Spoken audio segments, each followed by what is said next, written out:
Tá. Bom, vamos lá.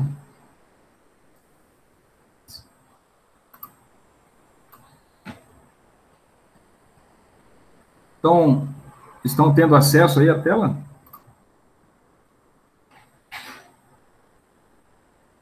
Estão vendo a tela? Sim, Alguém? professor. Ah, tá, obrigado. Sim, professor, a gente está vendo. Ah, tá ótimo. Então tá, vamos começar aqui a partir do que a gente parou a aula passada, que a gente estava falando de NADP e NADPH, que são os agentes, as coenzimas que atuam em reações de oxirredução na célula. A gente já falou, né, como coenzimas aí nas reações de oxirredução.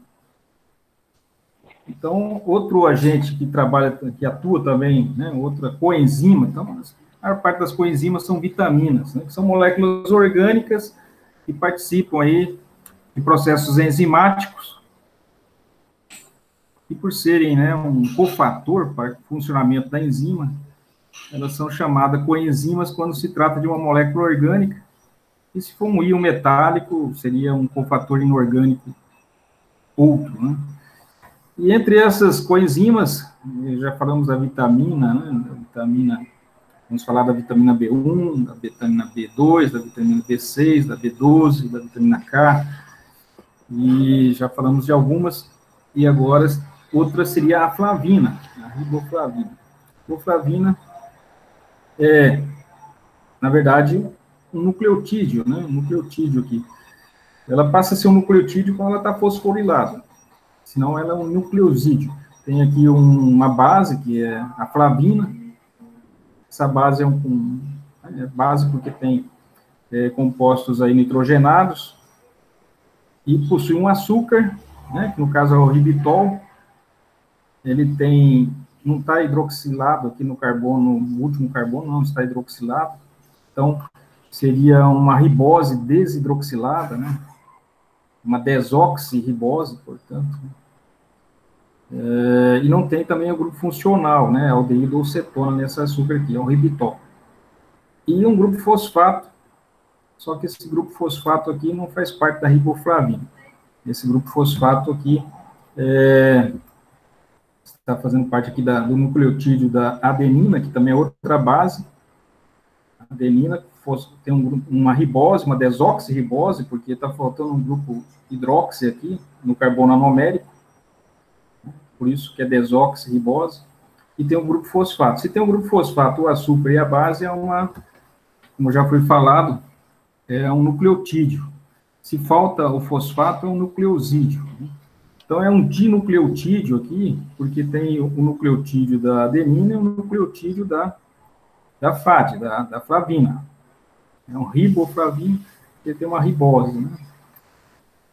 Então, a vitamina, no caso aqui, essa riboflavina, que envolve a flavina e a ribitol, né? Essa estrutura aqui.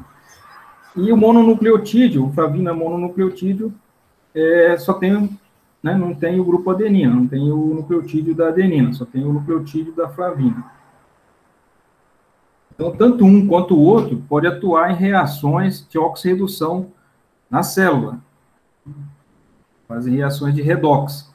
Mas tem uma diferença, enquanto o NAD, o NADP, né, fazem reações de hidrogenações de grupos carbonilados, normalmente, né, grupos carbonilados. Então, faz oxidação de grupos carbonilados, de aldeído para ácidos carboxílicos, fazem redução de grupos carboxílicos para aldeídos, redução de aldeídos para álcoois, de álcoois para ácido, né, substâncias carboniladas, cetonas ou aldeídos. Então, isso é mais catalisado e por coenzimas, né, que envolve a coenzima NADP e NADH.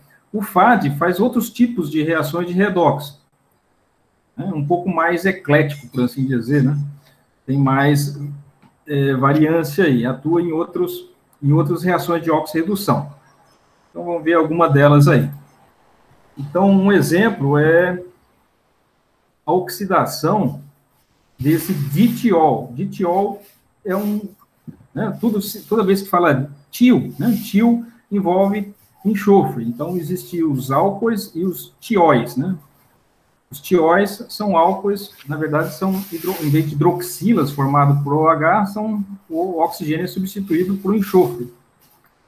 Então, se nós temos um diol, que seria tendo duas hidroxilas na molécula, também podemos ter um ditiol, tem 2 grupos SH na molécula. Então, esse aqui é um ditiol. Esse ditiol pode ser oxidado, que ele está na forma reduzida, porque está ligados, né, os enxofres estão ligados a hidrogênio. Para formar uma ponte de enxofre aqui, de sulfeto, né, precisa perder hidrogênios. Então, esses hidrogênios, ao sair, se ligam ao FAD para formar FADH2, a forma reduzida do FAD. Lembre-se que quem se liga ao oxigênio está se oxidando ao se ligar com oxigênio. E quem está se ligando com hidrogênio, normalmente está sofrendo uma redução, né? Uma hidrogenação confere uma mudança no estado de oxidativo para valores menores, porque o hidrogênio costuma doar elétrons, né?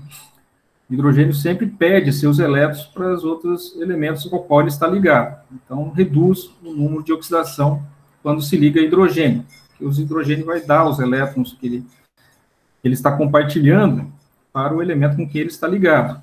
O contrário é com o oxigênio. Tudo que o oxigênio liga, né, o átomo de oxigênio está ligado, ele retira os elétrons do elemento ao qual ele está ligado. Então, o estado de oxidação aumenta. Então, o fato de você tirar os hidrogênios aqui do enxofre, ele força os enxofres a compartilhar seus elétrons entre eles. E um compartilhamento de elétrons entre elementos do mesmo tipo, nenhum fica com o elétron do outro. O estado de oxidação aqui, enquanto o enxofre no estado original ele estava ganhando elétrons do hidrogênio, agora ele não está mais ganhando elétrons, né? Ele tem que compartilhar igualmente o par de elétrons aqui entre os dois enxofres na ponte de sulfeto. Então, o fato de ter saído os hidrogênios, ocorreu uma oxidação do enxofre, né? Aqui ele estava no estado de oxidação -2, aqui ele passou para o estado -1. Enquanto isso, o FAD, que estava no seu estado oxidado, agora está no estado reduzido, porque ganhou hidrogênio. A gente vai ver para onde vai esses hidrogênios na estrutura do FAD, de como ocorre essa reação, o mecanismo dessa reação de oxidação, né, e de redução, que seria o seu processo inverso. Note, então, que no caso do FAD, ele não faz reações de oxirreduções envolvendo carbonilas, né, oxigênio de carbonilas, de ácidos, aldeídos, cetonas. Isso é mais comum com o NAD e o NADPH, né, de forma reduzida e oxidada. Nicotinamina dinucleotídeo. Agora, o FAD, que é o flavina adenina dinucleotídeo, ele é mais comum atuar em outros sistemas, como esse caso aqui, que é o dihidrolipoato, né? Passa a ser lipoato. Esse lipoato, ele atua em vários processos também enzimáticos, em que ele doa e recebe hidrogênios. Então, em muitos processos, ele recebe os hidrogênios, em outras reações de oxirredução, ele recebe os hidrogênios formando esse ditiolato aqui. Depois ele passa, né, ele volta a se oxidar pelo FAD e novamente está ativo para fazer novamente uma reação de desidrogenação em outras reações em que ele está envolvido. A gente vai ver isso também em outros momentos. Outra atuação do FAD em reações de oxirredução envolve a transformação de um alfa-aminoácido num alfa-iminoácido, né? Notem que aqui é um grupo amina, e aqui é um grupo imina. Então, a amina é quando tem uma ligação simples carbono-nitrogênio. Quando tiver uma ligação dupla carbono-nitrogênio, é uma imina. Então, é diferente, né? Uma imina de uma amina. São moléculas que têm propriedades distintas, são grupos funcionais distintos. E para que uma amina se transforme numa imina, tem que haver saída de 2 hidrogênios. Um hidrogênio aqui do carbono alfa de um aminoácido e um hidrogênio do grupo amina, do alfa-aminoácido. Então, saem os 2 hidrogênios que se ligam ao FAD. Outra particularidade do FAD é que ele está covalentemente ligado na enzima, tá? No sítio ativo. É diferente do NAD. O NAD, ele se desprende do sítio ativo. Ele não está ligado covalentemente lá no sítio ativo da enzima, né? Ele é um cofator que está livre para entrar e sair do sítio ativo durante o processo de reação enzimática, né? Agora, o FAD não. O FAD normalmente está ligado covalentemente ao sítio ativo. Ele não se desprende, né, facilmente de lá. Ele tem que ser oxidado lá mesmo. Ele tem que ser reduzido lá, no interior do sítio ativo da enzima. Então, aqui o que está acontecendo é um processo de oxidação, né, do aminoácido. Ele está se transformando de um alfa-aminoácido numa alfa-iminoácido, né? Então, um processo aí que a gente vai ver também em outras ocasiões aí, logo no decorrer desse capítulo.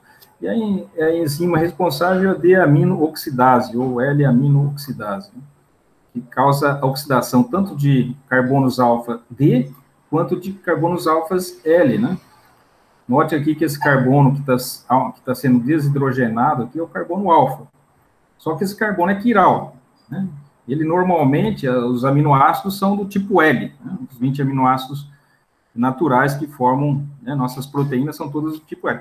Mas existe esse processo aqui de desidrogenação do carbono alfa para formar a imina, pode acontecer tanto com D aminoácidos quanto com L aminoácidos. Existe oxidases, né, que atuam tanto em aminoácidos D quanto L para promover a formação dessa imina aqui.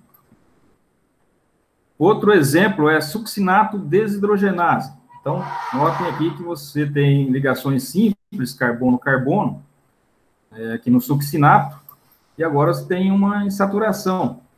Então, era succinato, sofreu uma desidrogenase, se transformou em fumarato. O ácido succínico é saturado e o ácido fumárico é insaturado. É na configuração trans aqui, né? E os hidrogênios que saíram para formar a insaturação se ligaram ao FAD, né? Flavina, adenina de nucleotídeo, na forma hidrogenada. Então, foi retirado o hidrogênio. E ainda, por fim, isso para a flavina mononucleotídeo, notem, a flavina mononucleotídeo, ela pode oxidar o NAD. Então, o NAD está na forma reduzida, ele pode ser oxidado pela flavina mononucleotídeo, né? Para fazer o NAD, que estava neutro, né, estado 0, passou para estado +1 aqui. Então, se oxidou. E os hidrogênios, né, um dos hidrogênios do NAD foi doado para a flavina mononucleotídeo, assim como um próton, né? Então, saiu um hidreto, né, o NAD doa hidretos, vejam lá atrás, a gente mostrou o mecanismo, sai um hidreto do NAD, ele recebe ou doa hidretos, mas o hidreto sempre está acompanhado de um próton, né, um hidrogênio iônico. Então, o próton H+, com o hidreto H- forma uma molécula de hidrogênio, né? Então, essa molécula de hidrogênio é que é doada ou recebida por essas coenzimas durante a transferência, aí, durante reações de oxirredução. Então note, então, que algumas das reações de oxirredução em que as flavinas, né, também chamadas são flavoproteínas, todas proteína que possui esse cofator ligado a elas, né, que é uma flavina, se chamam flavoproteínas. E aqui, então, vamos ver um pouco da estrutura, né, de como essas reações ocorrem e como é a estrutura do FAD H2. Tanto o FAD quanto, né, que seria o flavina, adenina, dinucleotídeo, quanto o flavina mononucleotídeo, ela tem essa estrutura aqui. O R, o que varia é o R, né? No R aqui pode ter um resíduo, né? Tem um açúcar, depois do açúcar nós temos aí um fosfato, e depois lá em cima teríamos um grupo adenina de nucleotídeo, né? Um nucleotídeo de adenina, daí seria dinucleotídeo, porque... Ou se tivermos só o açúcar e o fosfato, é um mono, só teríamos o nucleotídeo da flavina. Se a flavina, né, o nucleotídeo da flavina está ligado também ao nucleotídeo da adenina, nós teríamos adenina e flavina dinucleotídeo, que é o FAD. Se não existir a adenina, é só flavina mononucleotídeo. Enfim, isso aí depende do R aqui. Mas isso não altera o mecanismo, porque ele vai ocorrer nesse sistema conjugado de 2 nitrogênios aqui. Notem que vai entrar hidrogênios, né? Um hidrogênio vai se ligar ao nitrogênio, aqui, e outro vai ligar ao outro nitrogênio, de baixo. Vou chamar esse nitrogênio de cima de um nitrogênio de amida, né? E esse nitrogênio aqui de baixo de um nitrogênio de uma amina, né? Então, é aí que entra os hidrogênios, né? Quem cede os hidrogênios é um substrato que está na forma reduzida, e ao perder os hidrogênios para o FAD, ele se passa para a sua forma, o substrato se oxida, passa para a sua forma oxidada. E esses hidrogênios são transferidos para o FAD ou para o FMN, que é o flavina mononucleotídeo. Bom, e como é o mecanismo dessa reação? Para essa reação também, muitas vezes tem que estar presente aqui o dihidrolipoato, né? É um ditiol, né? Sendo que um dos grupos tiol aqui está na sua forma sulfeto, né? Sulfeto porque ele já, né, essas estruturas são relativamente ácidas, né? SH seria, né, uma estrutura do ácido sulfídrico, né? Quando tem 2 hidrogênios ligados ao enxofre, é o ácido sulfídrico. Então, aqui, um dos grupos SH está desprotonado, então está na forma de sulfeto, o próton saiu. Ele, na forma de sulfeto, ele é um bom nucleófilo, ele tem carga negativa, ele ataca carbonos positivos, né? Ele é atraído por cargas positivas. E a carga positiva aqui, um dos locais em que possui carga positiva nessa base, na flavina, é esse carbono aqui, né? Carbono 4A. Esse aqui é o nitrogênio 5, esse é o carbono 4A. Então, há um ataque aqui. Por que ataca essa posição? Porque toda vez que você tem um nitrogênio formando uma ligação dupla com o nitrogênio, é como se fosse quase uma carbonila, né? Mas seria uma imina aqui. Então, não é tão eletrofílico quanto um carbono carbonílico, mas esse carbono aqui é um carbono que tem uma relativa afinidade eletrônica. Podia perguntar, mas por que ele não ataca o carbono carbonílico da amida aqui, um desses dois, né? É que normalmente vem os pares de elétrons do nitrogênio, né? O nitrogênio aqui pode usar um par de elétrons por conjugação, ele está em ressonância, né? O par de elétrons muda para cá, o par de elétrons sobe para o oxigênio. Então, aqui já existe uma conjugação, né? Esse nitrogênio alivia o processo. Mas não é só isso, né? O que acontece concomitantemente, simultaneamente, é que esse nitrogênio é primeiramente atacado por um ácido, um H+, né? Que é de um resíduo, um resíduo ácido da própria enzima, lá do sítio ativo.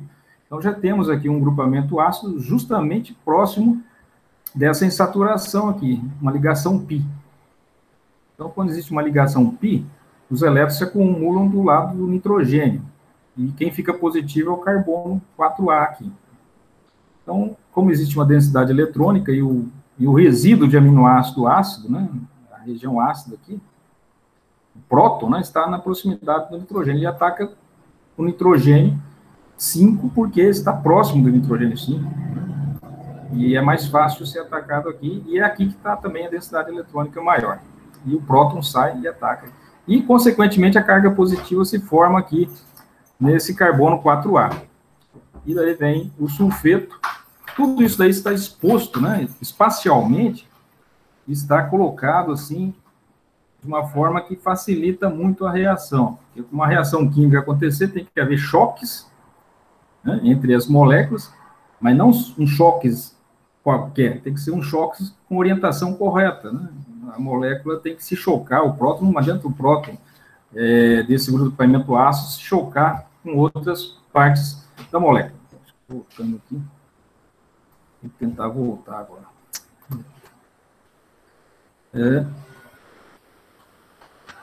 Vamos projetar. Caramba.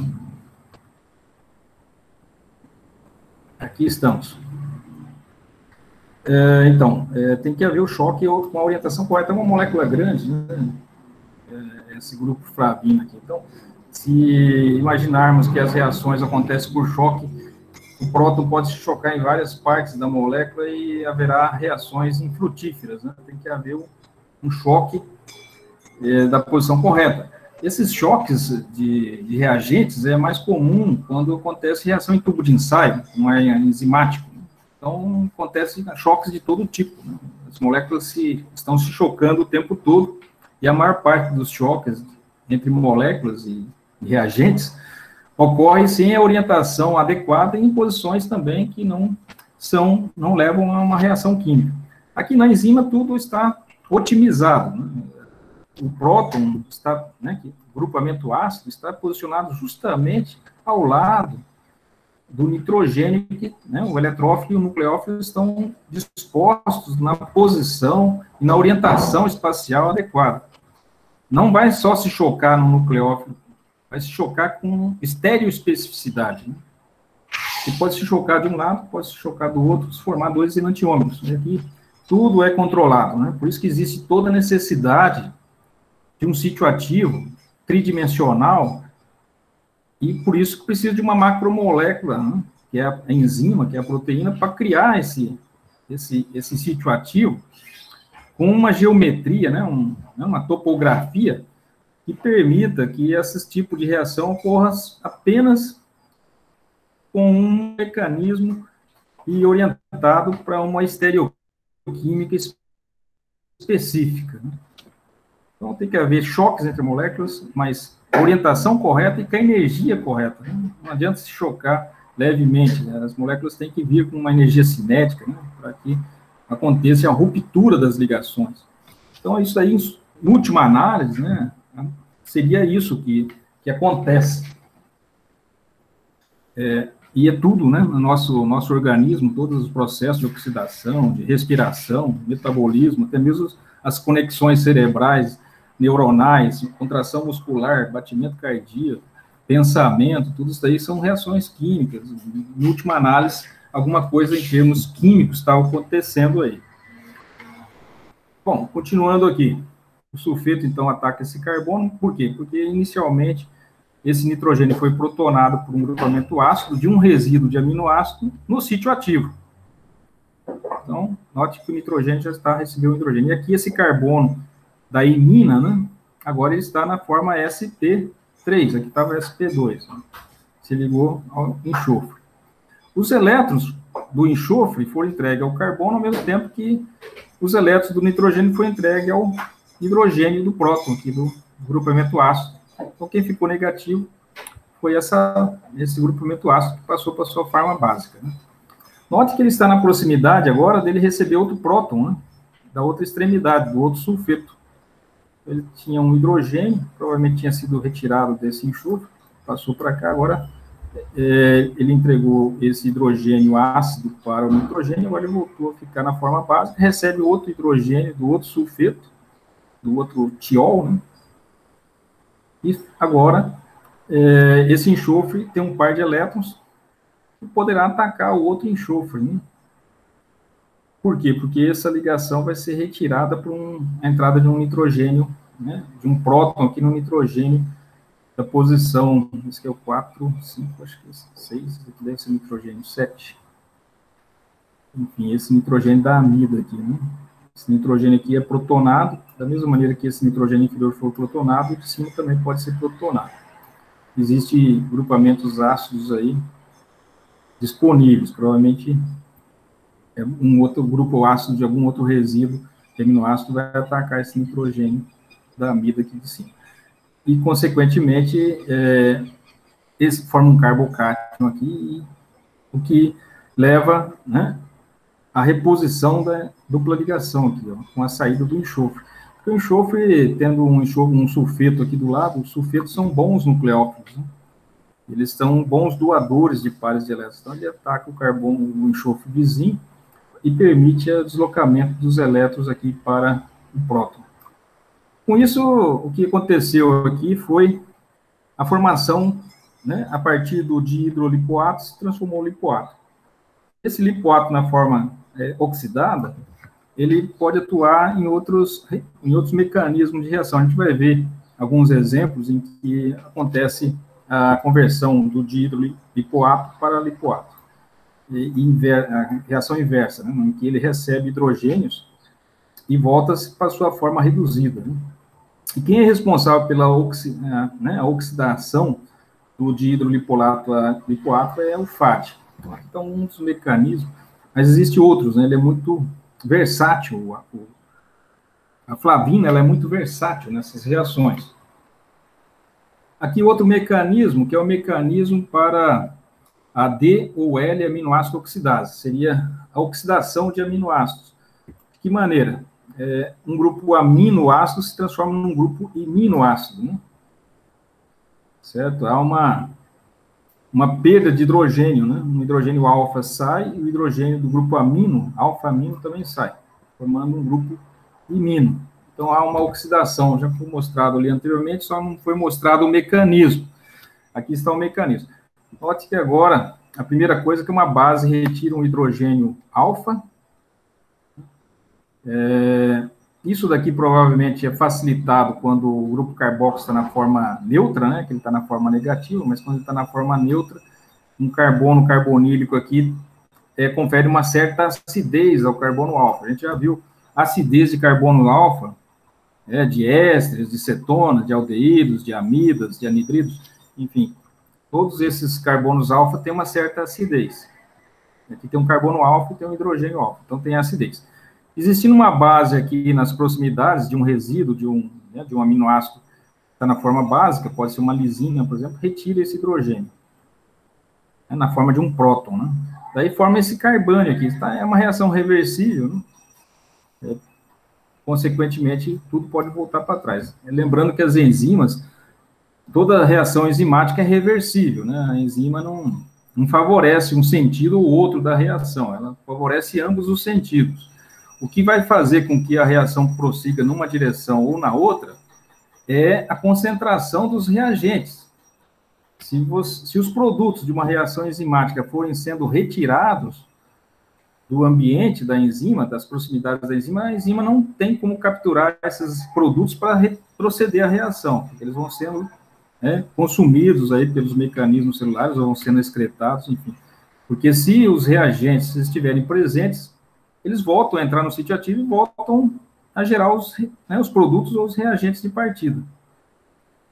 Então, o que vai fazer com a reação prossiga numa direção é o consumo do produto. Se o produto da reação enzimática vai sendo consumido ou sendo retirado da presença da enzima, por difusão, ou as organelas vão transferindo para outros compartimentos da célula, consequentemente, não havendo a presença dos produtos, eles não têm como voltar dentro do sítio ativo e retroceder a reação. Então, é por isso que a reação muitas vezes caminha numa direção e não na outra, mas a enzima em si, ela é neutra, ela atua nos dois sentidos, facilita a ida e a volta. Bom, aqui a formação desse alfa-carbânio, né, que era um alfa-aminoácido, um alfa-carbânio aqui de um aminoácido. Ele ataca o nitrogênio. Note que anteriormente havia uma outra reação diferente, né, era um próton que estava atacando esse nitrogênio aqui, né? Agora é um carbânio que está atacando aqui. Por quê? Por que isso está acontecendo? Já é um pouco diferente do exemplo anterior. No exemplo anterior, o nitrogênio primeiro era protonado, esse nitrogênio 5, era protonado e depois uma carga negativa de um sulfeto atacava o carbono 4A aqui. Agora não.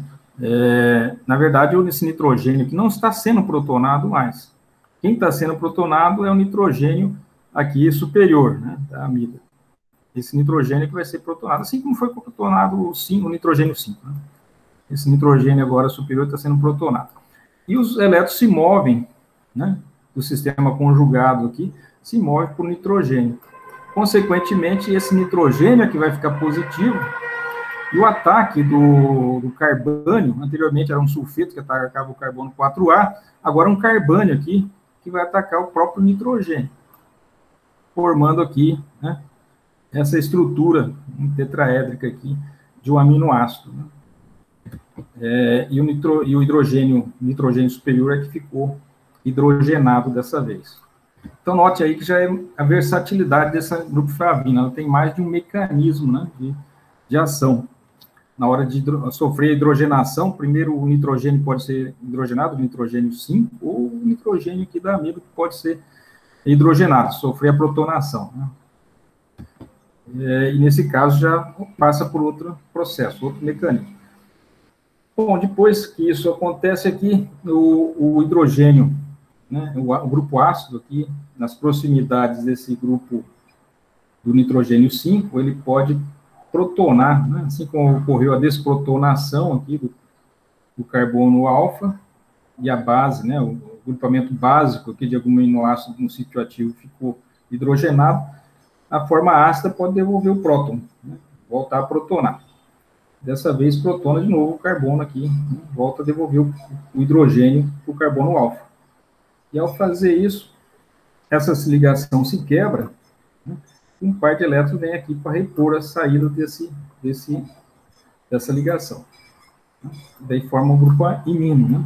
Quando um par de elétrons se estabelece uma dupla ligação carbono-alfa-nitrogênio, se forma um grupo imino. O imínio agora está com um próton, né? Um hidrogênio a mais, ele está como se tivesse protonado, né? Ele perde essa carga positiva doando um próton, doando um desses hidrogênios aqui, para a base, né? Para restituir a base do seu estado original. A base está no, né, perdeu um hidrogênio aqui, ficou negativa, ela recebe esse próton aqui do grupo imínio protonado, sai um próton aqui e se liga com a base para restituir a situação original. E, consequentemente, se formou o grupo iminoácido. E a enzima, né, a flavina, coenzima aqui, passou para o seu estado hidrogenado. Note que aqui ela estava sem os hidrogênios, né? Esse nitrogênio superior recebeu um próton, e o nitrogênio inferior recebeu, né, também um hidrogênio aqui. Formou, portanto, 2 hidrogênios. Está na forma FAD reduzida, né? FADH2. Então, esse é um mecanismo, né, de uma oxidação de um aminoácido. Um dos primeiros processos da degradação de aminoácidos é transformar em um grupo iminoácido. A gente vai ver muitas reações que necessitam de aminoácidos aí na sequência. Então, ao contrário do NAD, o FAD não se dissocia da enzima, né? Isso aí já foi comentado. A enzima está covalentemente ligada ao FAD, ligado por uma ligação covalente. O substrato, na forma reduzida, entra lá no sítio ativo, e o substrato sai de lá oxidado, mas a enzima continua ligada com o FAD. E para o FAD ser reoxidado, o NAD, esse sim, que é uma coenzima que pode entrar no sítio ativo e sair, ele vai entrar lá no sítio ativo e vai reoxidar o FADH2 a FAD. Ou seja, o NAD entra na sua forma oxidada, recebe os hidrogênios do FAD, e passa a ser a NADH, sai um hidreto e um H+. Né? O FAD continua ligado na enzima sempre, ou seja, ele permanece ligado covalentemente, é uma flavoproteína, portanto, que atua aí. Bom, agora que falamos já da flavina, vamos falar que é a vitamina B2, né? A flavina é a vitamina B2. Agora é a vitamina B1. A vitamina B1 aqui está na forma de pirofosfato, né? É a tiamina. Tiamina, essa estrutura aqui. Aqui nós temos a pirofosfato tiamina, ou seja, tiamina pirofosfato. Pirofosfato é esse grupo aqui. A introdução desse grupo pirofosfato é uma espécie de ativação, né, da tiamina. Ela está na forma fosforilada. Né? Mas a tiamina é a vitamina B1, esse grupo aqui. Note que tem uma carga positiva sobre o nitrogênio, né?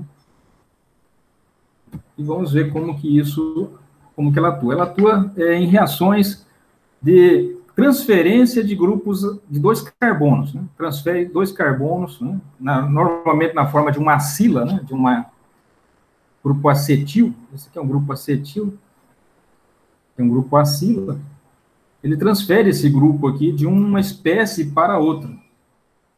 Então, isso é feito com a catálise, né? Através da catálise usando esse cofator aqui, que é a pirofosfato de tiamina, que é a vitamina B1.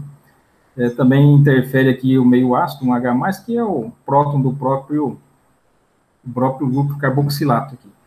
Note que, na verdade, aqui é uma descarboxilação, né? A perda de um grupo carboxila. Esse grupo carboxila sai. E quem está sendo transferido? Está sendo transferido esse grupo acil aqui, acetil, esse grupo acetil que está sendo transferido para o hidrogênio. Mas não precisava ser o hidrogênio, pode ser outra espécie. Aqui o hidrogênio é um receptor mais simples do grupo acila, mas existe outras espécies que podem receber o grupo acetila, né? O grupo acetil aqui. Isso acontece com a piruvato descarboxilase, né?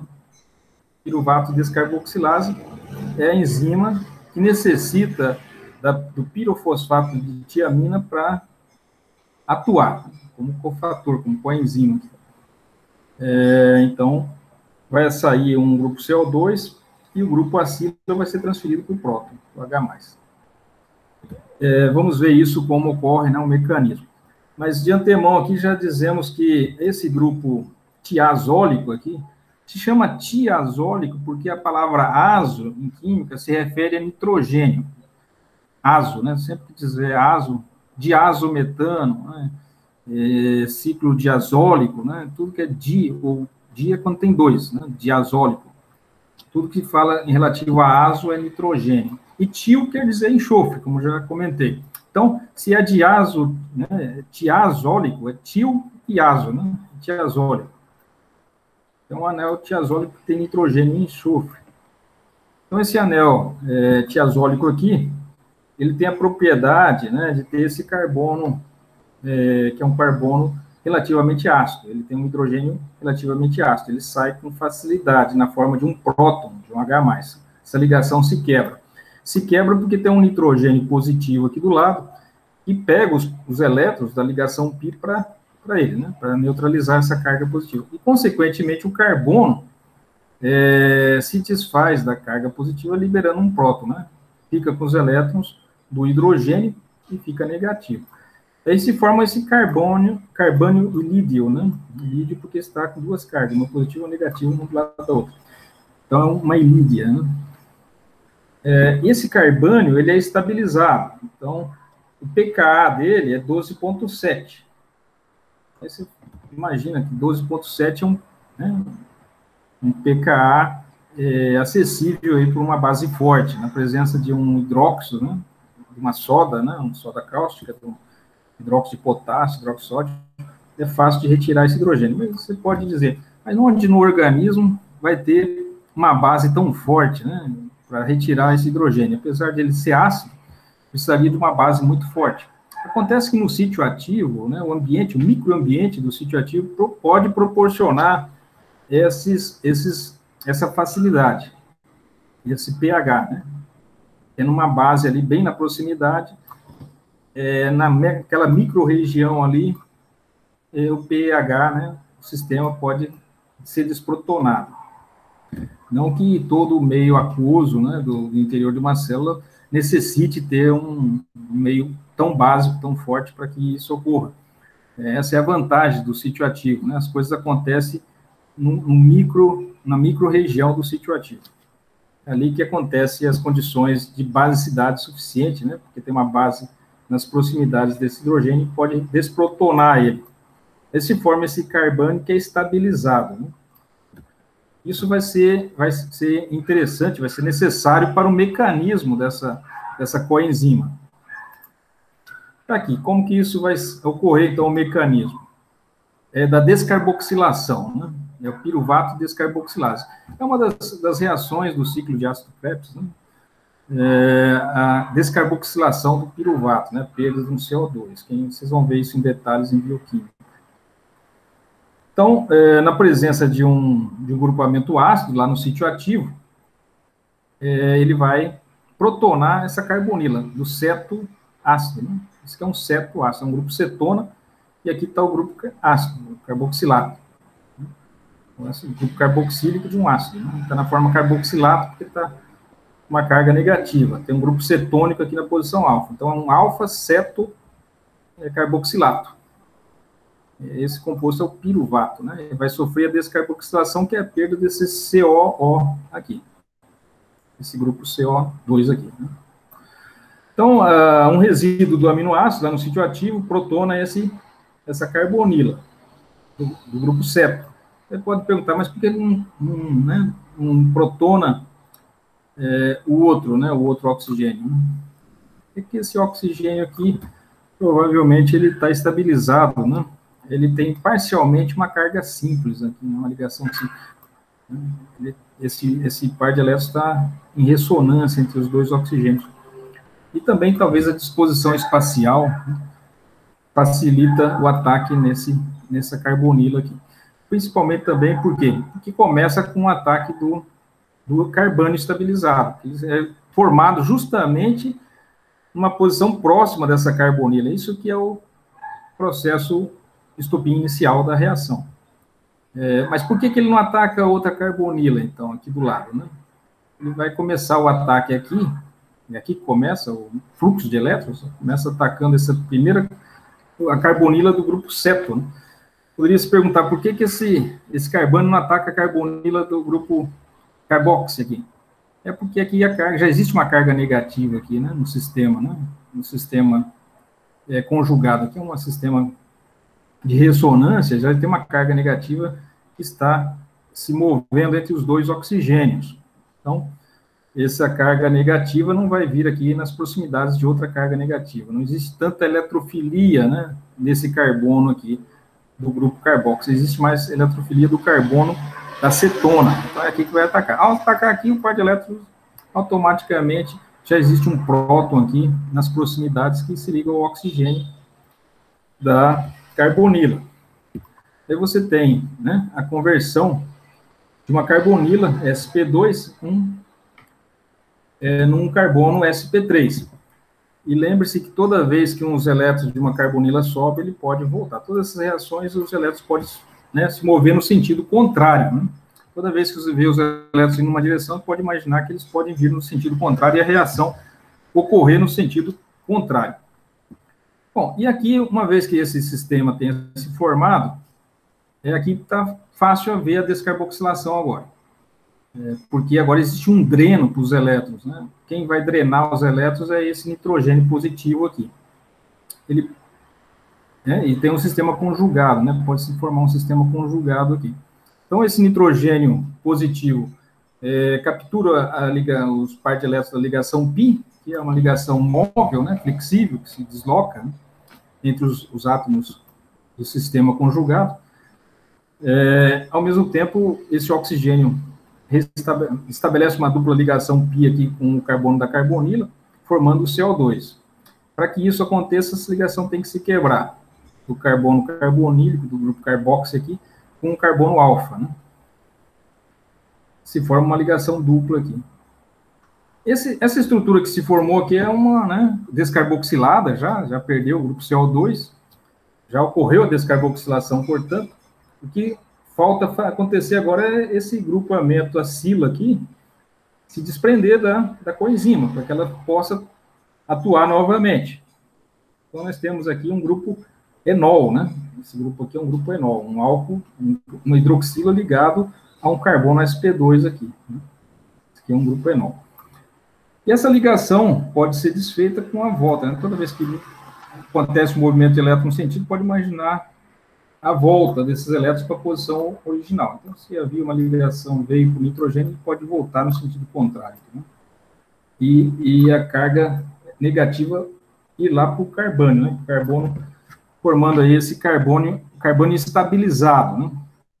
Por que ele é estabilizado? Porque toda vez que uma carga, positiva ou negativa, puder se deslocar por um sistema, a carga deslocalizada ela é mais estável do que ter que ficar unicamente sobre um átomo.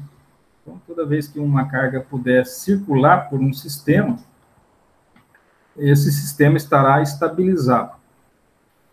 E aqui é isso que acontece. Então, como existem duas formas de ressonância, esse carbono aqui, esse carbono está estabilizado. E acaba recebendo um próton, sendo protonado. Em algum momento, esse carbono pode ser protonado, e finalmente, essa hidroxila, né, formou uma hidroxila aqui no começo, quando a carbonila foi protonada, formou essa hidroxila, Agora, o sentido inverso, né? Volta a se restituir a carbonila de novo, com a saída do próton. Quando o próton protonou o oxigênio e formou a hidroxila. Quando o hidrogênio saiu da hidroxila e voltou para a base, restitui a carbonila e quebra essa ligação. E essa ligação se quebra facilmente porque se forma um carbânio aqui estabilizado de novo, né? Esse carbânio é estável, né?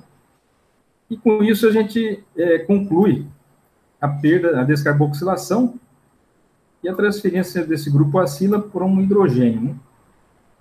O hidrogênio H+, que entrou em algum momento aqui do sistema, que seria esse H+, aqui, veio parar aqui. Esse é o mecanismo da piruvato descarboxilase, né? Catalisada, tendo como cofator a vitamina B1, né? B1, que é o pirofosfato de tiamina, né?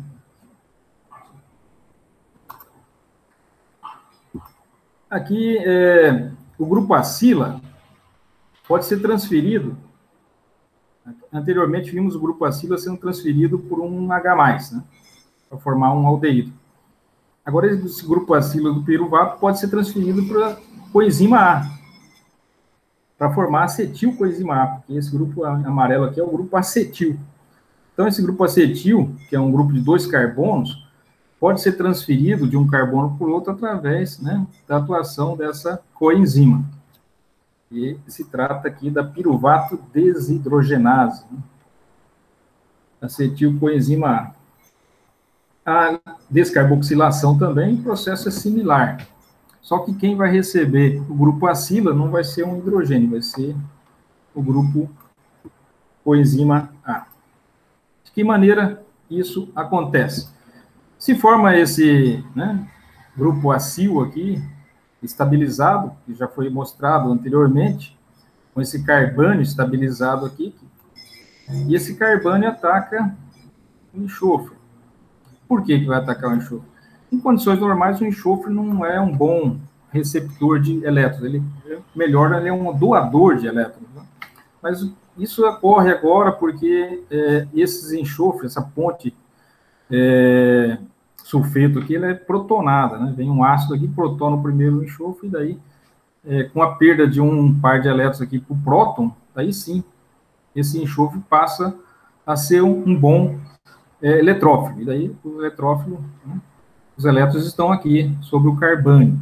Então, o carbânio, por sua vez, é um nucleófilo, que gosta de carga positiva. E a carga positiva passa a estar sobre o enxofre porque ele perdeu os elétrons para um ácido, por um próton, né?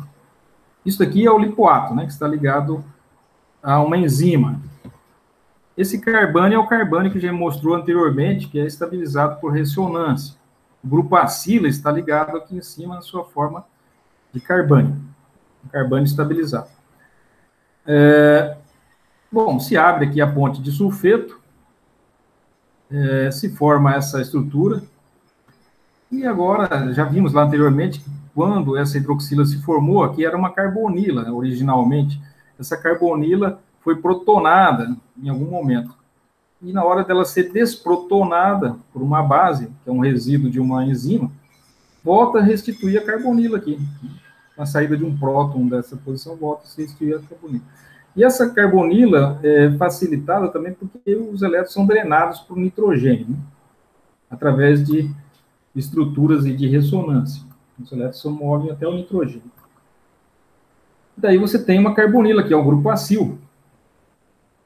Isso daqui, que estamos desenhando aqui, é um tioéster, né? Lembre-se que um éster é quando um grupo, né, um grupo ácido carboxílico aqui está ligado com um álcool, né? Se aqui no lugar do enxofre fosse um oxigênio, seria um éster. Como é um enxofre, é um tioéster, né? Lembre-se agora que os ésteres podem sofrer transesterificação, quando um álcool substitui o outro álcool no éster. E aqui vai haver uma transtioesterificação, que é similar à transesterificação normal, só que em vez de usar o oxigênio, estamos usando o enxofre, né? Mas é transesterificação também. Só que uma transtioesterificação, por se tratar do enxofre, o mecanismo é idêntico. Então, uma transesterificação com o acetil, com a coenzima A. A coenzima A é um tioálcool, né? Que tem esse grupo SH aqui, é um tioálcool, um tiol, né? Um tiálcool, né? Então, esse grupo aqui é que vai entrar no lugar desse lipoato. O lipoato vai sair e vai entrar o S, o enxofre do grupo, um tiol, né? Da coenzima A. E daí você tem a formação do acetilcoenzima A. Ou seja, né, esse grupo aqui da vitamina B2 serviu como transferidor de grupo de 2 carbonos, grupo acil, né, foi transferido para a coenzima A. E agora temos que ver o que temos que fazer com a dihidrolipolato. A gente já viu lá atrás que o dihidrolipolato pode ser reoxidado a ponte de sulfeto usando FAD. A gente já viu anteriormente e, na ocasião, lembramos que isso aqui, em várias reações, né, esse grupo de tiol aqui recebe hidrogênios e doa hidrogênios. Né? Então, aqui está um exemplo de reação desse tipo. Então, ele começa na forma oxidada e acaba na forma reduzida ao longo do processo enzimático aí. E ele tem que ser restituído à sua forma nativa, oxidada. Daí usa o FAD, como já foi mostrado anteriormente. Ele volta a ser oxidado, e o FAD recebe os hidrogênios para formar FADH2. E o FADH2, como que ele é restituído a FAD? Daí também já foi visto, o FADH2 pode ser oxidado a FAD usando NAD. Então, tem todo o processo, se fecha, volta tudo ao estado anterior, ao estado nativo, né? E a enzima pode novamente executar o seu processo. O NAD, note aqui que o NAD, quando não é ele mesmo que participa dos processos oxidativos, no caso, quando um outro elemento, né, outra coenzima atua como no processo oxidativo, mas, por fim, o NAD é necessário para oxidar, né, como um agente oxidante secundário. Ou seja, tudo acaba em NAD. Mesmo quando o FAD é o agente oxidante, ele depois tem que ser oxidado pelo NAD. Então, o NAD é que é a moeda padrão como agente oxidativo aí. Se não é ele que está oxidando, ele está reoxidando um outro cofator, né, um outro agente que vai atuar como oxidante. Então, o NAD é o principal entre eles, né, das reações de oxirredução. É ele, inclusive, que vai oxidar o FADH2 a FAD. E o NAD, quando está na sua forma reduzida, quem pode oxidar ele é o FMN, o flavina mononucleotídeo, não é o FADH, o flavina mononucleotídeo, em algumas ocasiões, pode oxidar o NAD. Bom, tá aí, então, o mecanismo de transferência de grupo acetil, né, para a coenzima A, formando aí acetilcoenzima A. Transtioesterificação. Esse grupo tioéster aqui, da acetilcoenzima A, é a forma de ativar, né, no organismo vivo, a forma de ativar o grupo acila aqui. Se você tivesse o grupo acila na forma de ácido acético, ele não é tão reativo, porque no pH do organismo, né, os ésteres, os ácidos carboxílicos, estão na forma desprotonada, na forma básica. Então, ele não tem tanta afinidade eletrônica, esse carbono aqui. Ele tem que estar ligado ao grupo tio, formando um tioéster aqui para estar ativado. Então, é uma forma de o organismo manter esse grupo acila, né, acetil ativado, estando ligado à coenzima A. Ele, inclusive, é mais ativo do que um éster, né? Porque o grupo tio é um melhor grupo de saída do que um álcool. Então, ele mantém esse grupo acila aqui ativado em condições fisiológicas. Aqui está, né, a coenzima A. Ela é constituída de um pantotenato, que tem um grupo amida aqui, ele está na forma amida, né? Está na forma de uma amida. Aqui tem uma cisteína descarboxilada, por isso que forma o enxofre, vem de uma cisteína. A cisteína é o aminoácido que possui na sua cadeia lateral um grupo tiol. Né? E onde estaria, ela está descarboxilada, não estaria o carboxilo, estaria ligada, esse aqui é o carbono alfa, né? Dessa cisteína descarboxilada. Aqui nesse carbono, que é o carbono, seria o carbono alfa, é que estaria ligado um COH, né?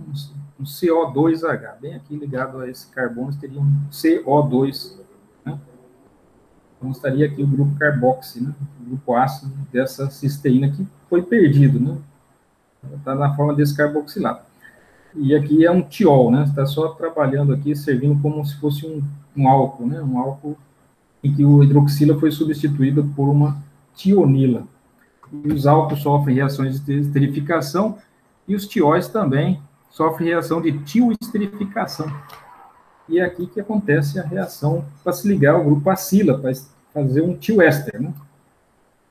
E aqui está o grupo pantotenato. O ácido, o grupamento ácido está aqui, está na forma de uma amida, uma reação como uma amida. Aqui nós temos outra ligação amida. Aqui nós temos uma carbonila, né? Todo esse grupo aqui é o pantotenato. E ele está fosforilado, né? Fosforilado. Tem um álcool aqui nessa posição, o OH, que foi fosforilado. E aqui temos uma adenina. Essa adenina, ela é uma base, né? A base. Nota que é um nucleotídeo, que é a adenina monofosfato. Né? O grupo adenina ligado ao, né, a desoxirribose. Por que desoxirribose? Porque falta uma hidroxila nesse carbono anomérico aqui. Então é desox, não tem um grupo hidroxila aqui, é desoxirribose. Ribose sem um grupo hidroxi, é desoxirribose. Ela está fosfatada aqui no carbono 1, 2, 3, né? Esse fosfato. E ele está, o grupo, né, o fósforo, está fosforilado. Então é uma, né, isso aqui é um nucleotídeo, né? Tem uma base, tem uma ribose, tem um fosfato, um nucleotídeo. AMP, adenosina monofosfato. Parece mais um difosfato, né? Tem dois fosfatos. Pantotenato, e essa é a estrutura da coenzima A, né, não acilada. Ela é a transferidora de grupos acilas aí durante a síntese de lipídios. Importante. A biotina, que é a vitamina H. Acho que vamos ver mais essa para concluir esse tema. A biotina tem essa estrutura aqui, né? Tem dois hidrogênios aqui ligados ao grupo, tipo uma espécie de amida, né? E essa é uma vitamina, a vitamina H. Ela atua em várias reações aí, e vamos ver alguns exemplos. Biotina ligada à enzima, ela se liga, a enzima está aqui, ela se liga através de um resíduo de lisina, né? A lisina é um grupamento NH2, né, ligado aí ao final de uma cadeia de 4 carbonos. É uma cadeia lateral de risina, né, de lisina. Então, a lisina é um resíduo, né, de aminoácido da cadeia primária aqui da enzima, e daí sai essa cadeia com NH2 na ponta. Esse NH2 se forma uma ligação amida aqui, com esse grupo carboxílico, né, um ácido, formando uma amida aqui. E dessa forma que a biotina se liga à enzima, e fica covalentemente ligado à enzima. Está fixa aí na enzima. De que forma atua a biotina? A biotina faz a carboxilação, né? A carboxilação em beta, né? Em beta relativa ao grupo carboxo aqui, né? Esse aqui é o carbono alfa, seria um ceto, alfa, ceto ácido, isso aqui, que é o ácido pirúvico, já falamos, tem um grupo ceto na posição alfa, e na posição beta, em relação à carboxila, é a beta. Nessa posição beta aqui que vai haver a introdução de um grupo carboxílico. É isso que faz, né, a enzima responsável, a piruvato carboxilase, necessita de biotina, que é um cofator, que é a vitamina H, e também necessita de magnésio e ATP para que essa reação aconteça. E, claro, e também uma estrutura de bicarbonato. Então, Para aqui o piruvato carboxilase, que é o contrário da descarboxilase. Lembre-se que na descarboxilação, o carboxilato que sai é esse carboxilato aqui. Né? E na carboxilação, a entrada do carboxilato é lá na posição beta. Aqui, né? Aqui que ele entra. Então, na descarboxilação, piruvato descarboxilase, a descarboxilação é dessa grupo carboxílico terminal aqui, né? E na carboxilação do piruvato, o carboxílico entra lá na posição beta, lá no final. Para que essa reação ocorra, precisa, então, do grupo carboxílico, que vai entrar, que vem de um bicarbonato, precisa de ATP, precisa de magnésio, precisa da biotina, que é a vitamina H, e precisa da enzima, da coenzima e da enzima. O magnésio e a biotina são cofatores, sendo que a biotina, como é uma molécula orgânica, é um cofator orgânico, portanto, é uma coenzima. Daí vai formar, né, o grupo carboxílico vai entrar, vai se formar um oxaloacetato, né, oxaloacetato, isso aqui também é um membro do ciclo de ácidos tricarboxílicos, vai se formar ADP e um grupo fosfato. Isso daqui também ocorre com acetil-CoA, também introduz, né, quando isso daqui é quando está sendo feito reações anabólicas, né, construtivas, né, que a cadeia carbônica está crescendo. Quando é processos catabólicos, as moléculas estão sendo degradadas. Nesse caso aqui, elas estão sendo, a cadeia carbônica está sendo ampliada. Nota que tinha só 2 carbonos aqui na extremidade, agora tem 3. Então, você está vendo uma síntese, né, de cadeia carbônica. Então, um processo anabólico. O aumento de um carbono aqui na extremidade. Depois, esse grupo carboxílico pode ser hidrogenado, né? Se transformar em CH2, assim por diante. Então, o acetil-CoA se transforma em manonil-CoA. Acrescentou um carbono. Era ácido acético, agora é ácido malônico, né? Porque tem um grupo carboxílico de um lado e um grupo carboxílico carbonílico dos dois lados. Bom, tá aí, também exige ATP, biocarbonato, também magnésio e a biotina. Vamos ver como que é o mecanismo, né? Ainda aqui mais um exemplo.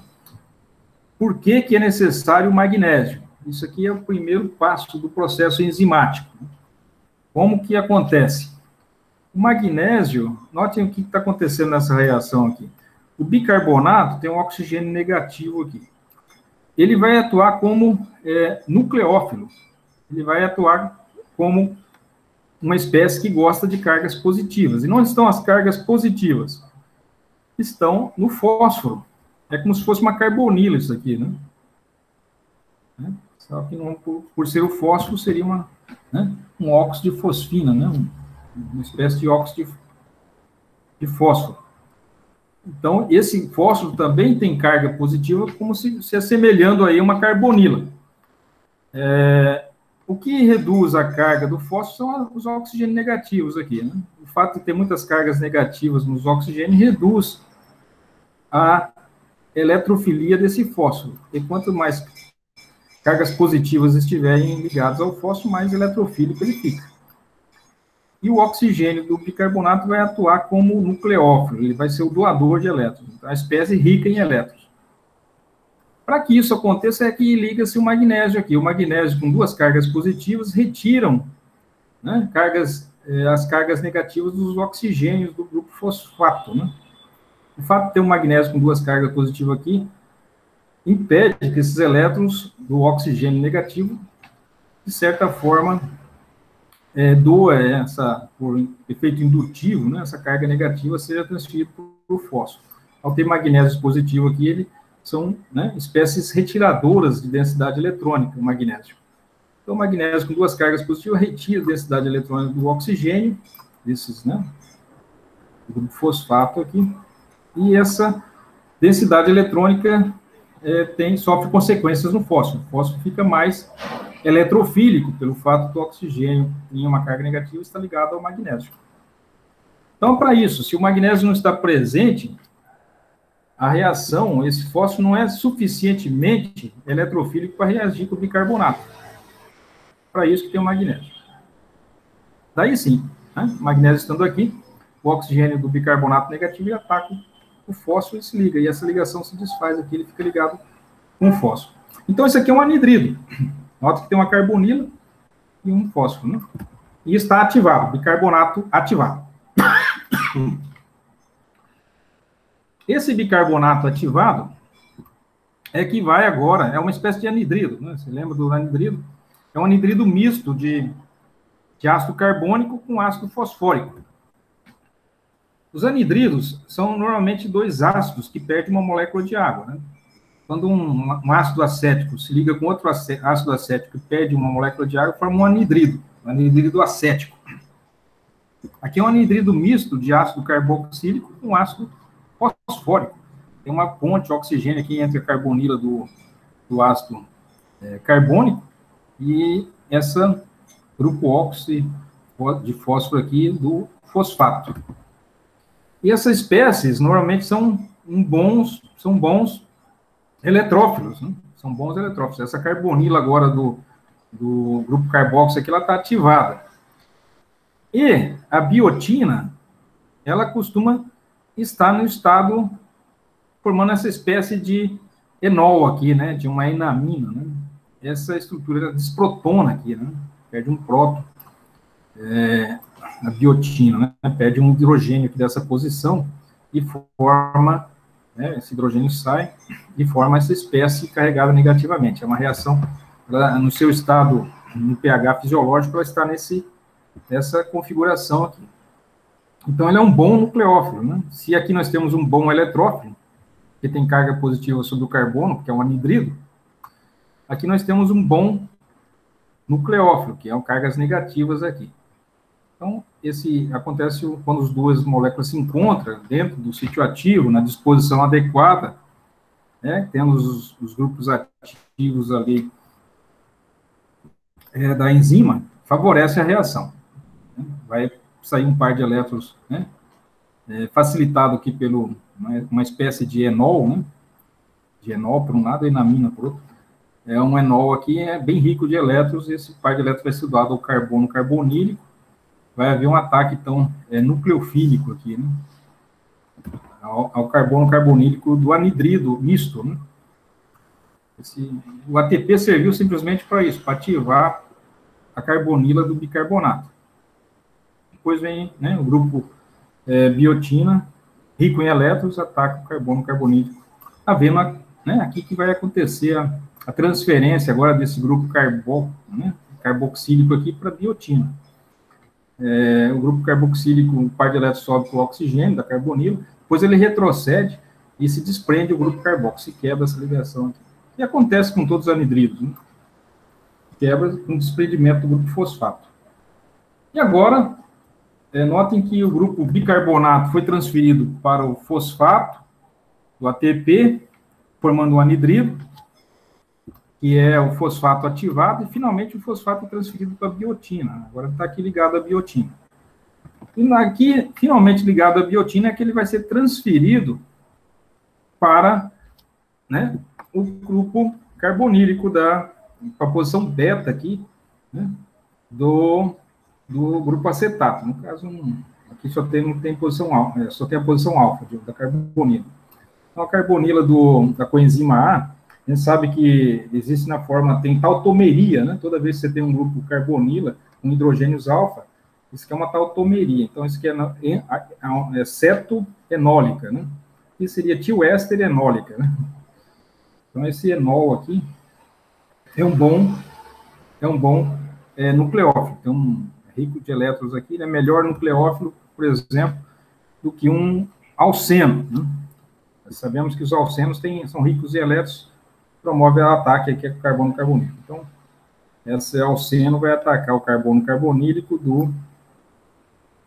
desse grupo carboxilato aqui que está ativado. Então, o acetil-CoA está em equilíbrio com a sua forma enolizada, né? Isso ocorre naturalmente. E enolização é uma tautomeria. E tautomeria a gente já falou muito dela, né, no capítulo lá de cetonas e aldeídos. Tautomerização. Então, esse par de elétrons ataca o carbono carbonílico a ligação π sempre acontece o mesmo, né? Sobe os elétrons para a ligação π da carbonila para o oxigênio e depois volta.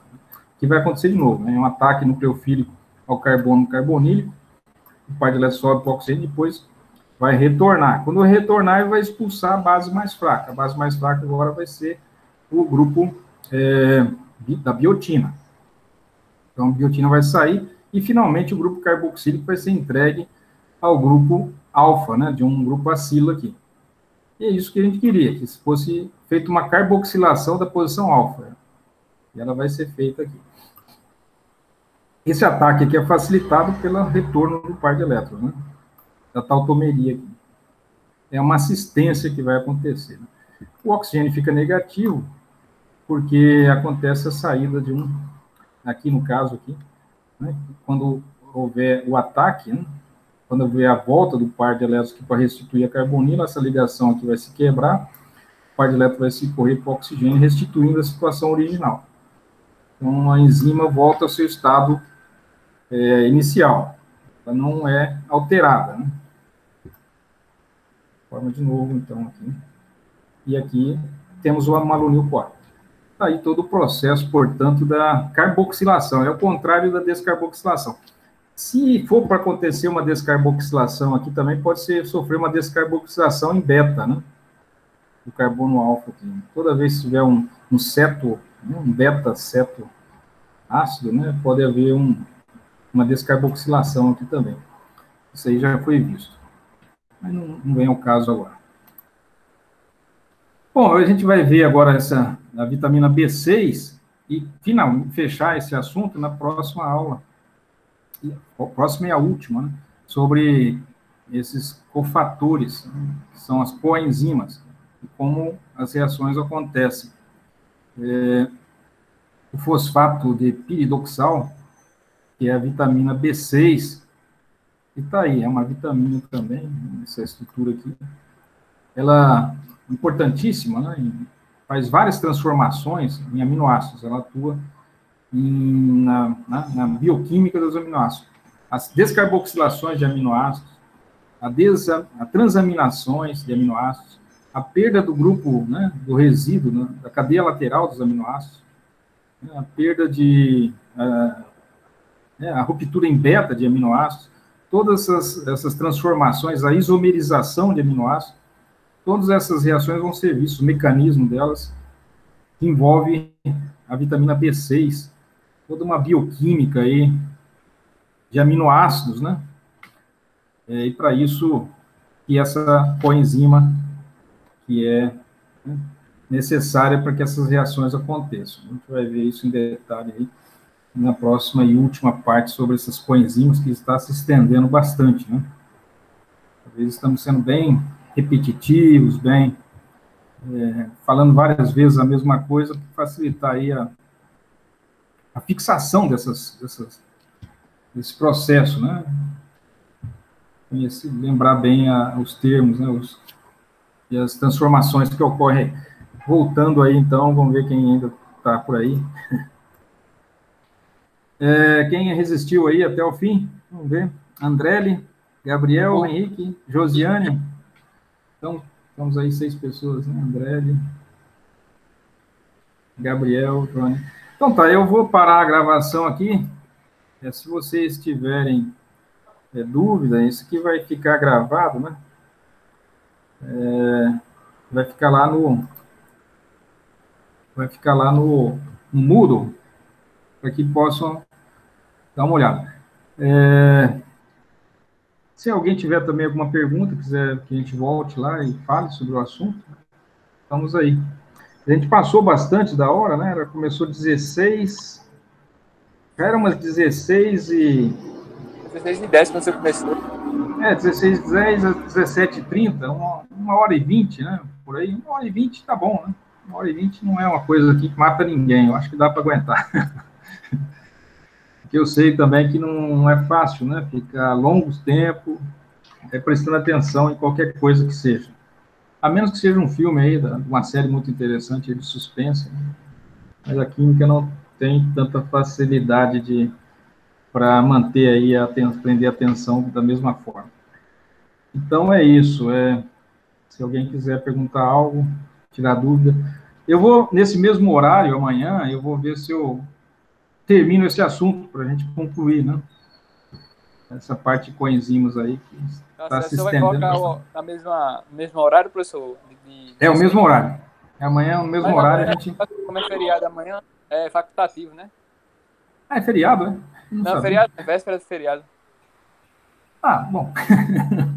Hoje nós vivemos em eterno feriado, por É assim dizer. verdade. Eu não sei se alguém tiver compromisso, né, e não puder vir, É, porque mas amanhã são eu. uma hora e pouco só, né? Certo, certo. Então eu vou fazer o possível entrar na sua aula, porque eu tenho um compromisso amanhã. Tá certo. Vamos, conto com a sua participação aí, se não puder. Tá certo. Tudo bem. Oi? Não falei Tem não. mais? Não? Josiane, tudo bem? Oi, professor, tudo bom? Por Ah, mim, tá tá bom. tranquila. Amanhã eu estarei aqui. Tá certo, então. Eu vou deixar a gravação lá no Moodle também, se quiser dar uma olhada. Daí vocês podem rever. Se tiver dúvida, na hora eu também não incluí os exercícios ainda, mas vou tentar incluir exercícios sobre esses capítulos do capítulo 25, que é sobre coenzimas, que ainda não foi inserido exercício. Um total de 10 questões aí para fazer quando tiver tempo, né? Tá certo? Ok. Então tá bom. Até amanhã. Se alguém não tiver alguma dúvida, pergunte. Ou também, se quiser entrar em algum momento aí, mandar pelo WhatsApp, qualquer questão, a gente está sempre disponível. Tá Tá certo, certo? professor.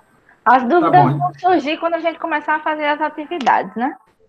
Aí vai Exatamente. ter. É, só quando se faz perguntas, né, é que se É tem dúvidas, verdade, né? é verdade. Enquanto não existir uma pergunta, não existe dúvida. Mas tá bom. Obrigada, professor, por hoje aí. Nada. Até amanhã, então. Até mais. Amanhã. Para todos. Tchau. Tchau. Deixa eu ver como que para isso aqui.